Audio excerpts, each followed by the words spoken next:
Okay, yeah. Welcome back. We're very privileged today to be with Kevin Annett, who is the acting secretary of the International Tribunal into Crimes of Church and State, who's coming to us from Spain. Welcome, Kevin. Thanks, Alfred. It's good to be talking to you.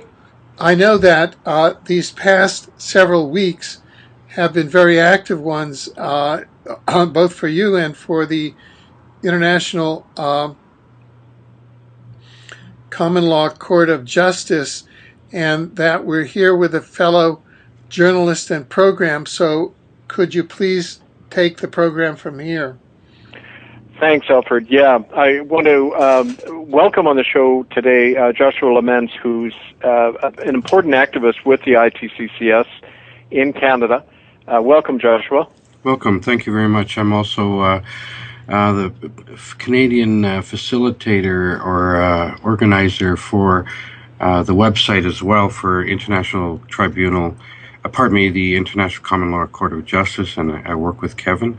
I'm going to be putting this on our Radio Warrior show, which is called We the Jury with Kevin, that is able to bring us updates. And as part of our show, we're joining with Exopolitics Alfred Weber, so we're joining in a joint effort here, and we're very excited, especially me, to find out what's been happening. I know there's been quite a few black ops things happening against International Common Law Court of Justice, and I'm really thrilled to hear about what happened at the tribunal, and excited to hear your voice again, Kevin.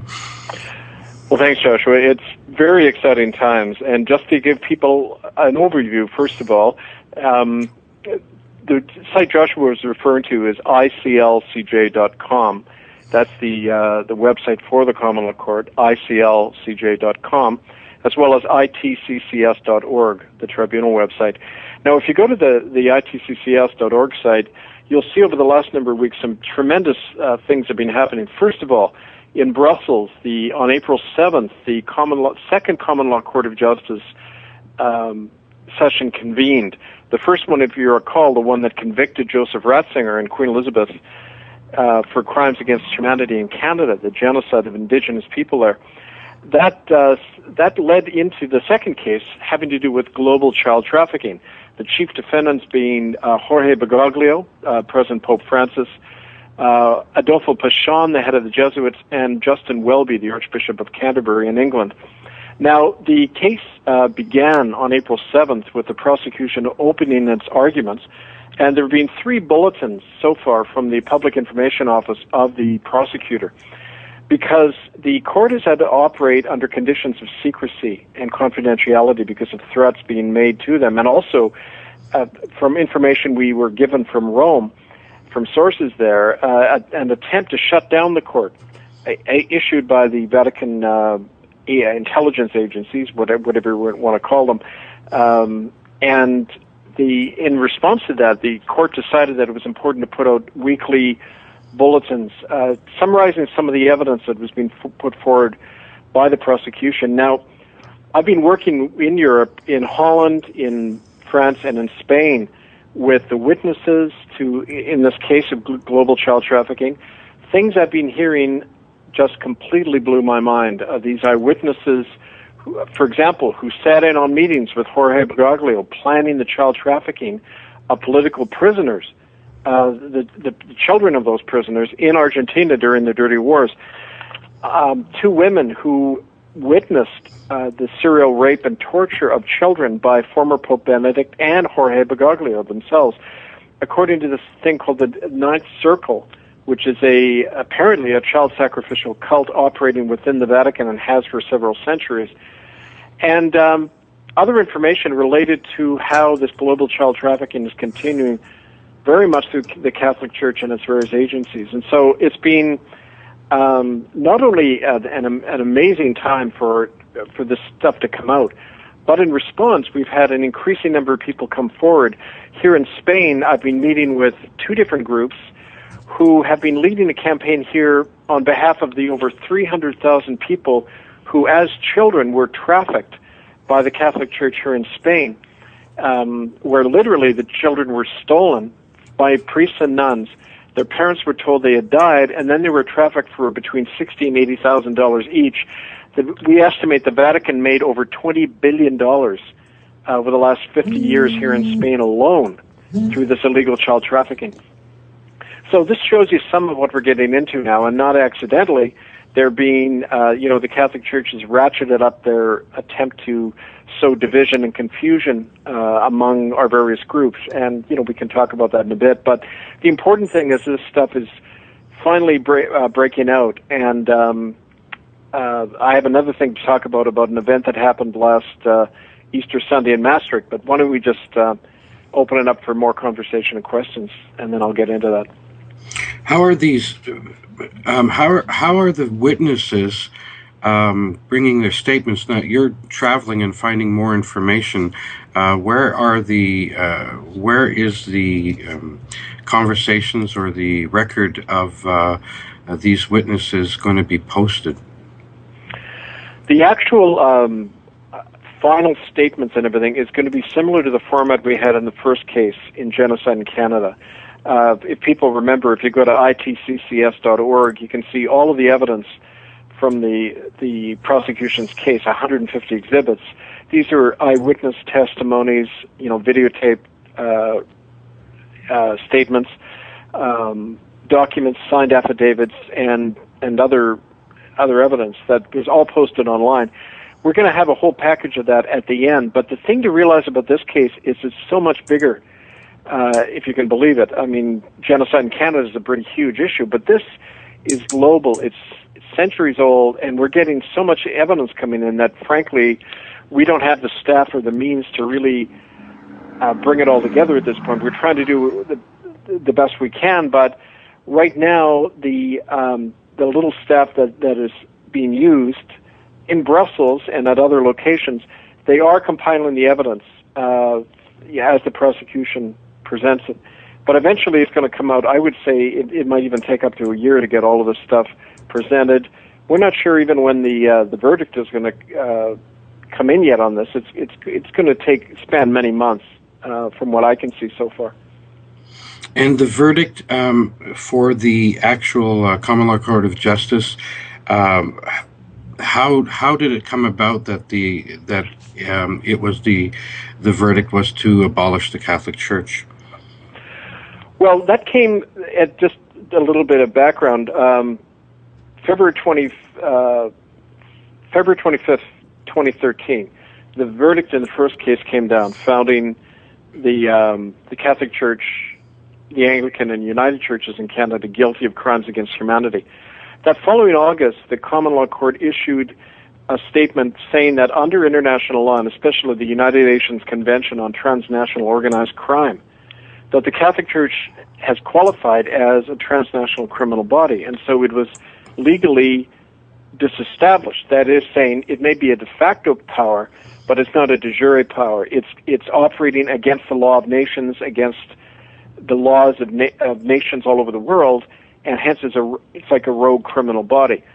The second phase of that happened in Maastricht, Holland, last Easter Sunday, when I read a proclamation and posted it on the door of the Catholic Church there, and it said basically the counterpart to that legal statement is a spiritual statement saying that the Catholic Church claims authority under what's called the keys of St. Peter, that the authority supposedly given by Christ to Peter was passed on to the Catholic Church. We found, of course, that historically there's no validity to that. There is no evidence at all that ever occurred, and in fact, those keys represent a de facto spiritual power as well as a legal power. That is, it's a fiction.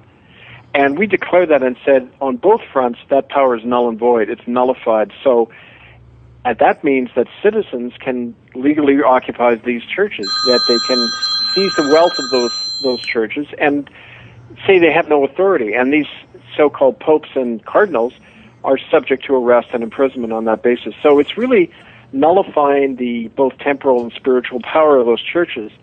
And then now it's up in the hands of the people themselves to act on that. So in a sense, what you're saying also is that the International Common Law Court of Justice I know you've done 3 exorcisms with the Catholic Church. So combined with the International Common Law Court of Justice, which nullifies the actions as in a sense, a governing body of the Church, you've also broken the spiritual bonds that the Church may have on its people, which is breaking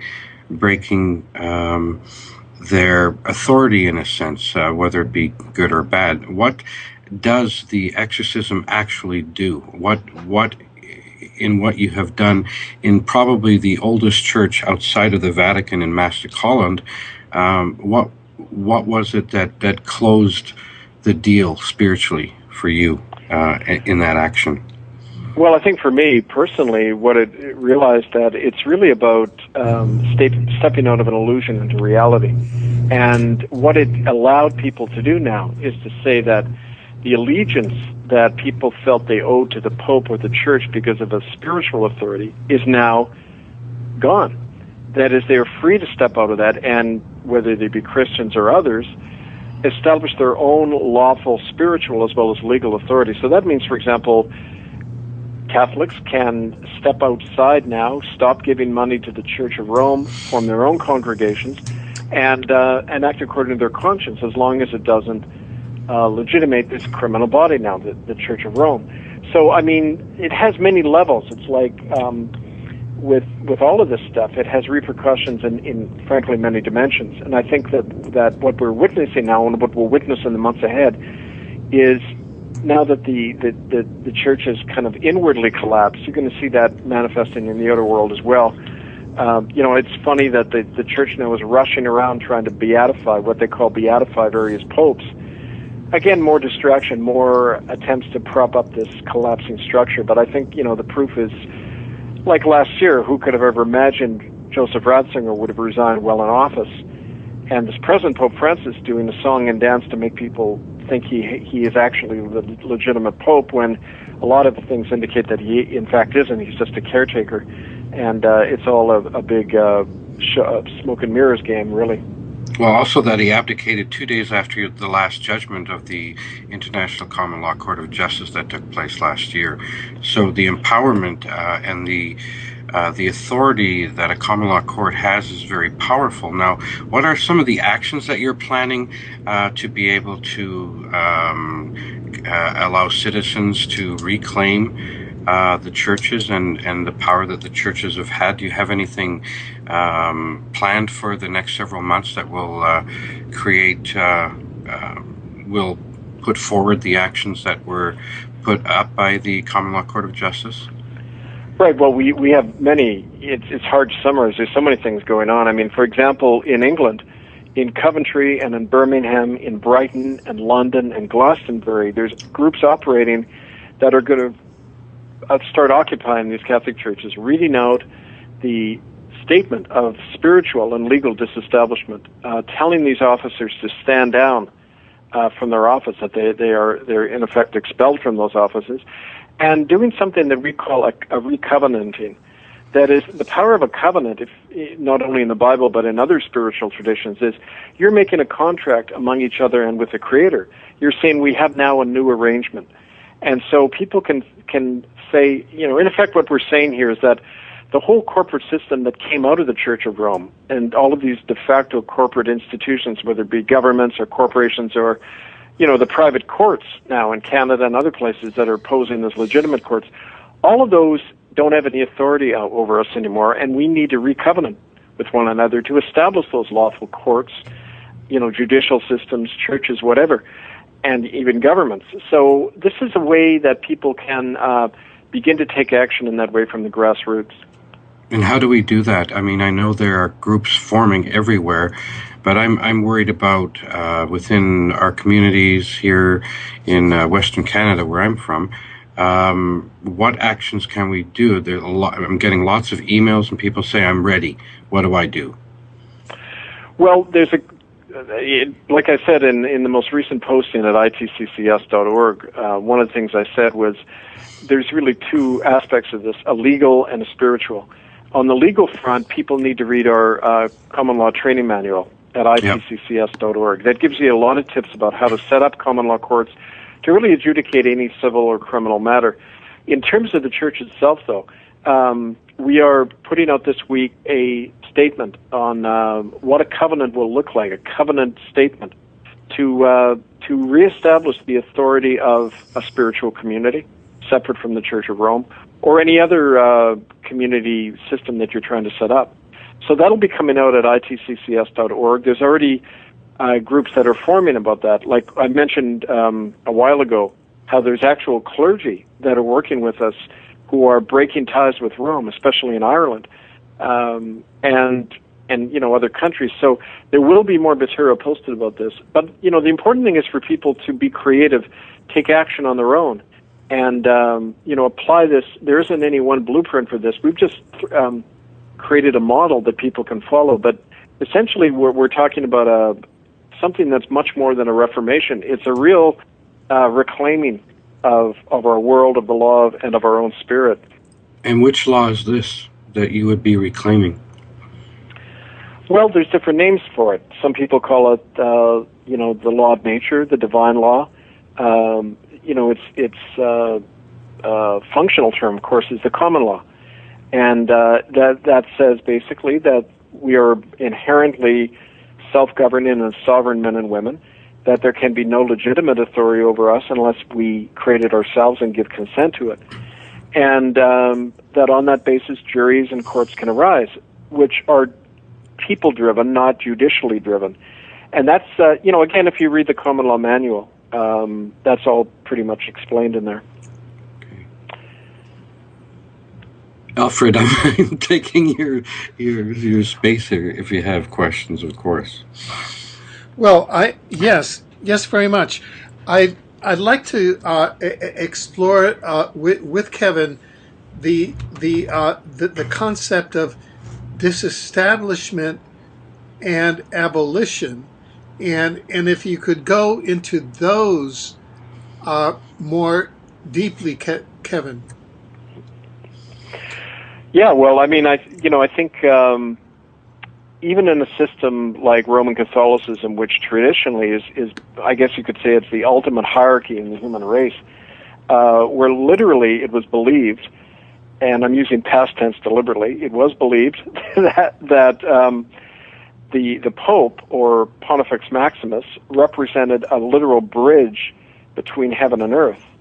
And that, of course, was never a Christian idea. That was a Roman idea. That came from the cult of emperor worship, starting with Emperor Aurelian in around 285 and then leading into Constantine, where they said literally the emperor was Deus et Dominus, that is, master and God, master over all of humanity, and God, ruler of the heaven. It's like God and man combined. So the Pope was really a modern day Roman emperor. And like with the Roman emperors, his authority was completely arbitrary and de facto.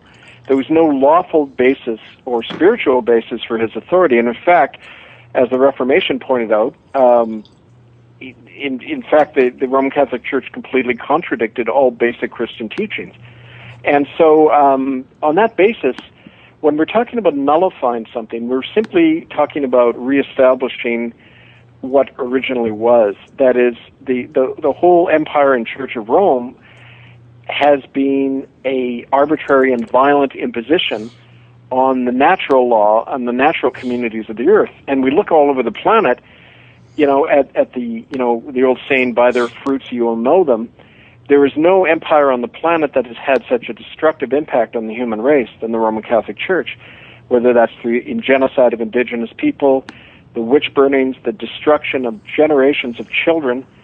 All of this is in the continual child trafficking and even now child sacrificial cults that were documented. All of this is a permanent war against humanity. So when you're in condition of war, and this is upheld in international law, when you are under attack by a power, you have an obligation to dismantle that attacking power. And this is the way we're framing this. The Catholic Church is being represented a permanent war against humanity. We are disestablishing it for the security of humanity, and it's really that simple. Right. Now, taking along looking at Pope Francis. Of course, he's from the Jesuits, and the particular role that he's carrying, it would seem that he's carrying out a role as a major disinformationalist, a major conductor of psyops, for example. And I know that this is, kind of a bit far out, but I'll just test these out on you. Mm-hmm. For example, right at the week of the start of the Brussels trial, Pope Francis issued a public apology for all of the harm done by abuses against children by church priests. Sort of a strategic inoculation. And that was right at the start of the trial. And that's typically what a politician would do, even though he doesn't acknowledge the trial and has refused to appear. This is, he utterly acknowledges the trial by issuing out of the blue a public apology. What are your comments about that? Well, that's a very good point, Alfred. As a matter of fact, the same thing happened in Canada. Whenever, since 1998, when I first helped convene the tribunal into the Indian residential schools, every time we would expose something, our small little network, the government and the churches would take about a week, and then they would respond, but they would do it in a way to make it look like it wasn't us that was causing it. They were doing it on their own. Exactly. So that way they continue to try to co-opt all the time the stuff we're doing. Bergoglio did the same thing, but the thing to remember about an apology is it has a double meaning in the English language. An apologetic is a defense of your own action. So what you do legally is when you issue an apology, you're actually saying you're not liable for something. It isn't, to the masses it seems like, oh, he's saying he's sorry, that's good. In fact, what he's doing legally is saying, I am not being held liable for anything that will come out of this stuff. And the proof of that is, right about the same time, if you remember, the Italian bishops made a statement, very kind of arrogant statement, that they were not going to tell the police when children were harmed within the Catholic Church. They were going to stand on their own, canon law, which orders priests to cover up child abuse. Bergoglio turned around and agreed with them that same week. So when his face is turned towards the Catholic Church, he's saying, yeah, cover up the child abuse, that's fine. But when his face is turned towards the public, he says, oh, no, we're going to be held accountable. It's a complete hypocrisy and two-faced lie, this man. And, of course, Jesuits traditionally have specialized in that kind of duplicity. Yeah, I'd sort of like to follow this up with a couple of questions. There was a major article showing Bergoglio, Pope Francis, in his papal chair in white. His face, I swear, looks like the actor Bela Lugosi, who, played all of these villains. And he has all of these children marching in front of him, these young children, say about five or six years old. And the headline is, Pope Francis rape, kill children, witnesses testify, eyewitnesses confirm. So, again, could you comment on how he's playing the sort of the big lie? Well, what you do is you put it back in people's face, saying, look, we can get away with this stuff if we want to. That is no accident that he's parading children in front of him like that, because according to not just eyewitnesses who were at these ritual cult murders of children who saw Bergoglio there, but actual material that's being submitted to the court in Brussels now. This was from a source within the Vatican, from the Jesuit archives, released material that refers to something called the magisterial privilege. Magisterium refers to, of course, the cardinal. It refers to, it's another name for the curia, or the college of cardinals. Basically, this magisterial privilege, according to the documents, is that every pope was be expected, as part of his initiation, to be engaged in these child sacrificial cults, which involved the ritual slaying of newborn children or young children and drinking of their blood, because it evokes a certain spiritual power and control over the human race to do this, according to their sick thinking. And this is something that Bergoglio himself was involved in, according to these two women who witnessed it. Now, when it's kind of like he's sending a message to everybody: we're not accountable to anybody. We're going to keep doing these crimes, and yet to the public it seems, oh, isn't that nice? He's with these kids, and it's that full grandfather image. So it's that two-faced thing we're talking about. Right. Now let me go on. I've got a couple of follow-up questions just on this line, as Bergoglio is the major public disinformist and psyops operator. I'm looking here at Bergoglio again, and it says Israeli plane bearing Vatican logo to bring Pope back to Rome after May visit. And this is from a major Israeli newspaper. So what is this new alliance between Israel and kind of the Zionists and the Vatican and the Pope, who's sort of the major, dark forces figure? Well, on one level, we know that the whole Rothschild connection to the Vatican Bank is very real. When there was a period when the papacy apparently banished the Jesuits. They disestablished the Jesuits for a few years. The Jesuits simply went underground and established the Illuminati. That was around 1773. And Jacob Rothschild, or the Rothschild lineage, they were very involved in that whole process.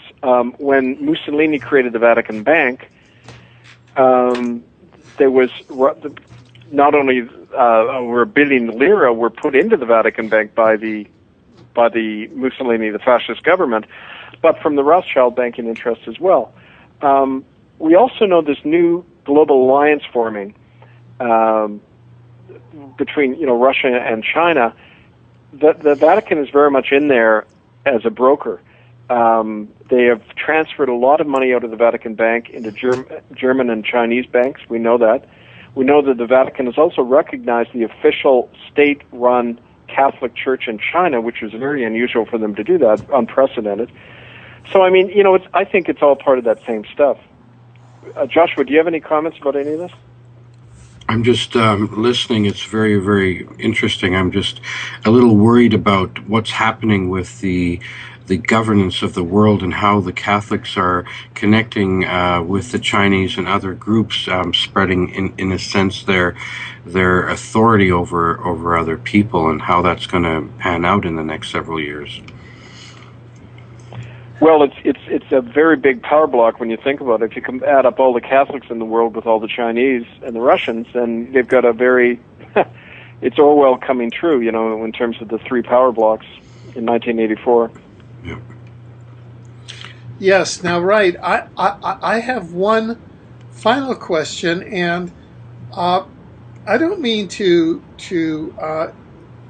this to be to make light, and this comes out of as you know at Exopolitics TV. We also focus on the rest of the universe and the fact that there might be intelligent life out there. And Bergoglio, right before his speech, when he came out publicly to just in the week before the Brussels trial began, and made his great apology, he came again out of the blue and made a pronouncement to say that, maybe we're not alone in the universe. And that took all of us who are, in that kind of, who are watching the "we are not alone in the universe" politics, very much by surprise, because it looks like Bergoglio's making moves there. And there's a lot of research that shows that the Nazis and the Vatican and the Pentagon may have made alliances with satanic forces, with forces out in the universe that aren't friendly to humanity.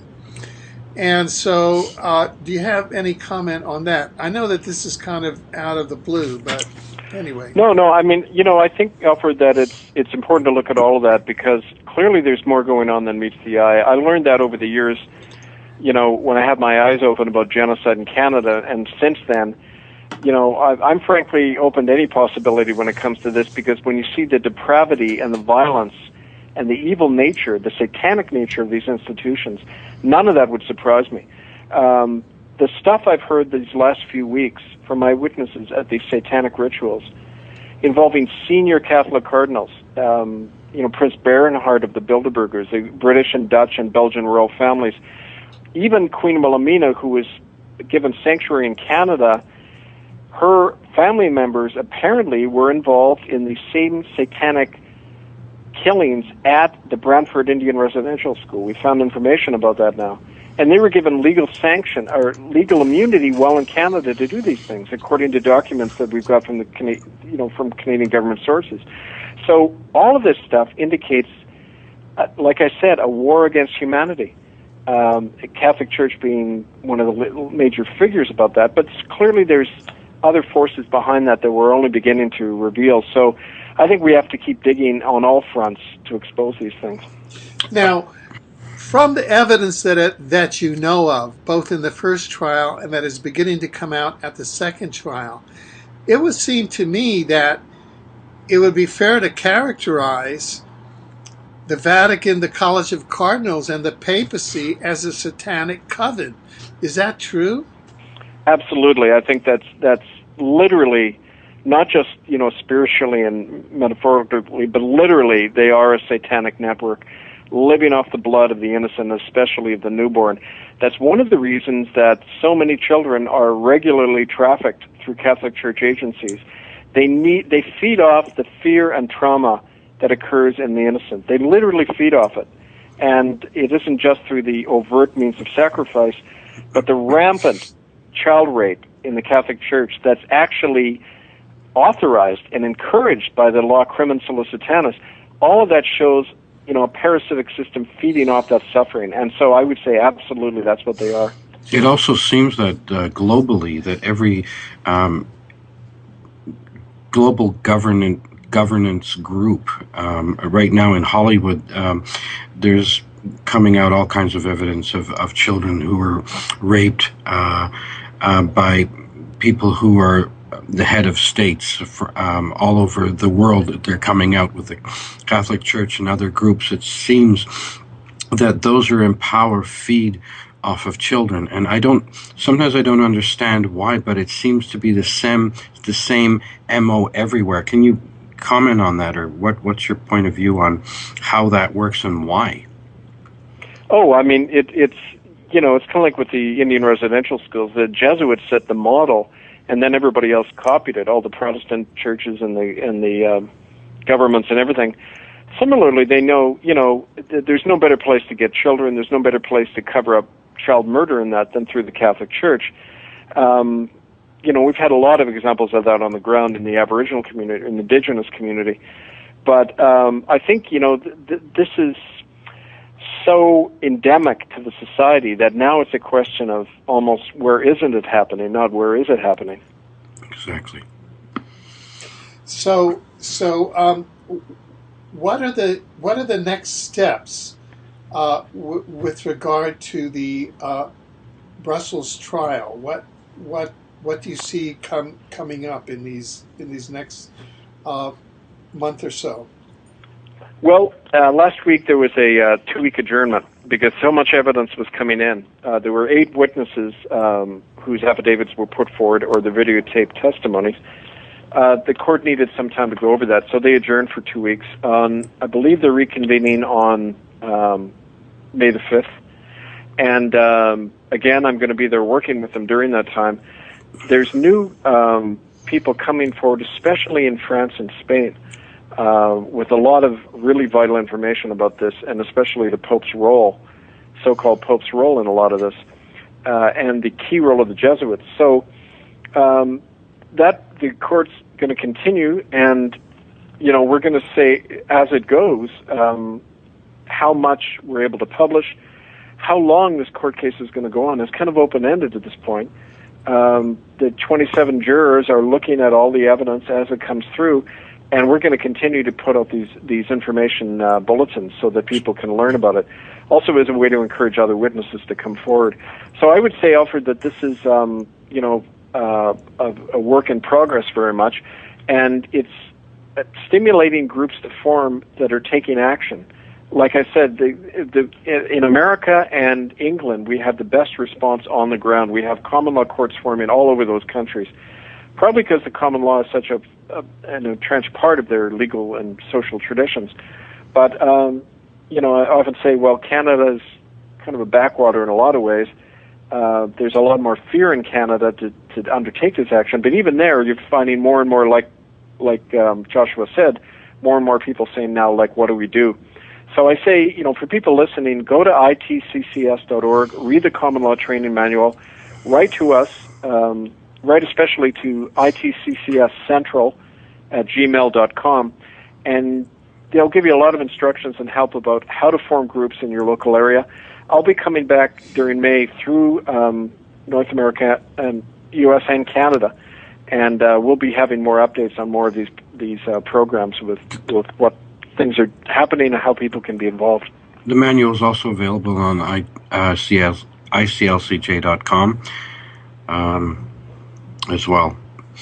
And more PDFs and Word documents and documentation for those forming common law courts will become available soon. So when you do your own actions, you'll be able to use documents that will be tailored to your personal actions or group actions as well.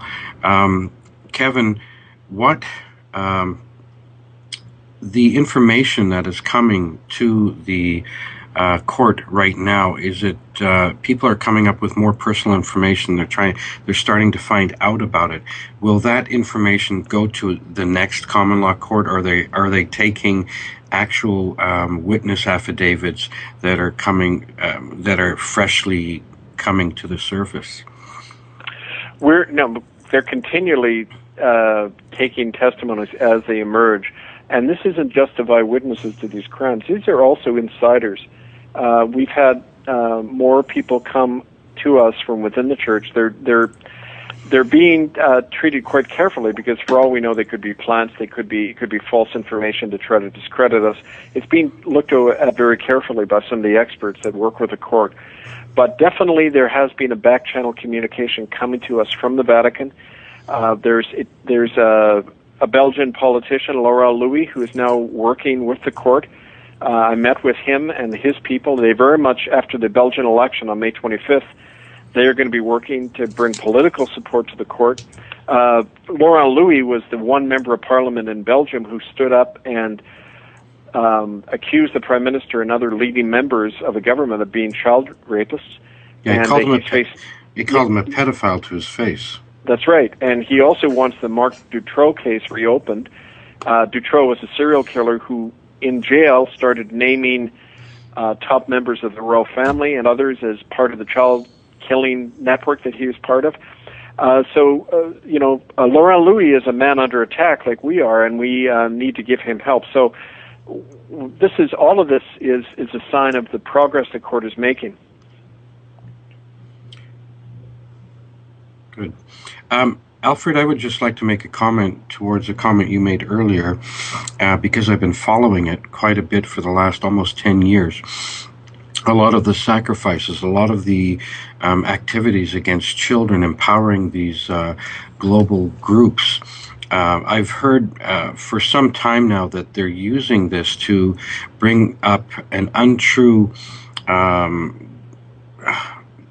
entities. I know that several people, even from NASA, were commenting that an alien force is coming, that are untrue beings manifesting themselves in a physical form that are actually entities.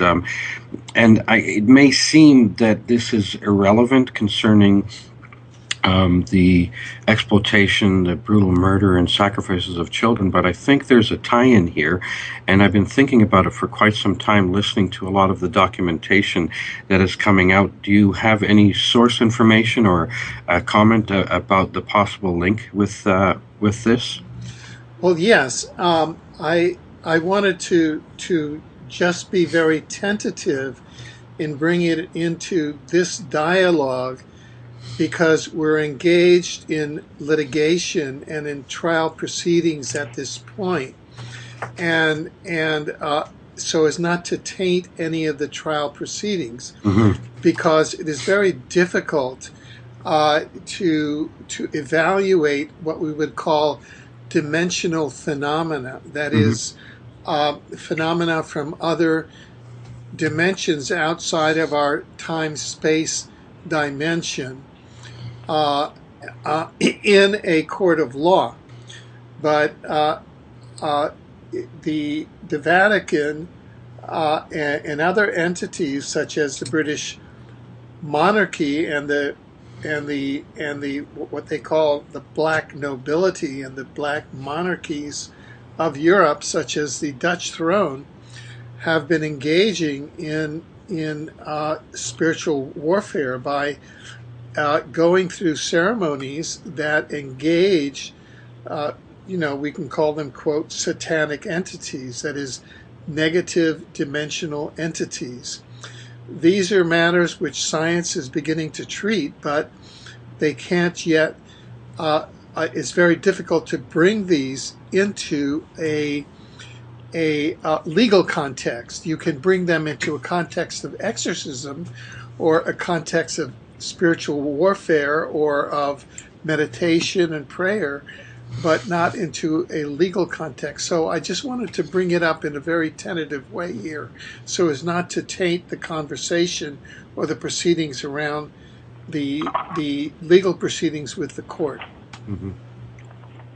Thank you very much for the comment. Thanks, Alfred. That was really well put, and I think that's part of the tension in what we're doing is we need to operate on the personal and the political, on the spiritual and the legal, and not to mix the two sometimes, but see the relationship between the two at the same time. Yeah, exactly. Yeah, and so that's what we're learning to do, I think, better than we did before.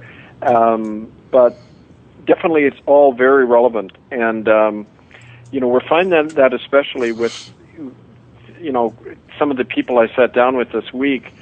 They made it very clear that the only reason they were still alive after enduring these horrible tortures is because of a spiritual presence that was protecting them. As a matter of fact, one of the women said that as she saw the other children butchered in front of her, she felt that their soul was being given to her to behold in protection, so that they couldn't be taken by these entities who were operating through the people doing these ceremonies. Literally, they were eating the souls of these children.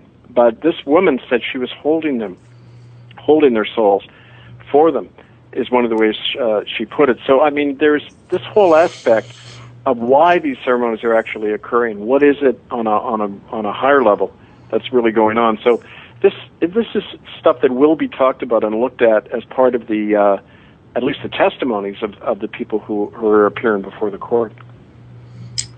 Wow, I know that in our area here, what we've been doing in the last several years is binding the stronghold. We have men and women that are actually going to locations and standing there with a group of people, putting a staff on the territory and say, we bind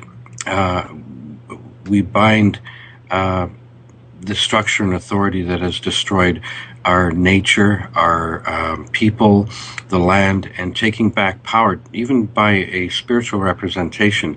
And these things have really seemed to affect the different areas, and it's giving strength for people by taking back something that has been usurped from us.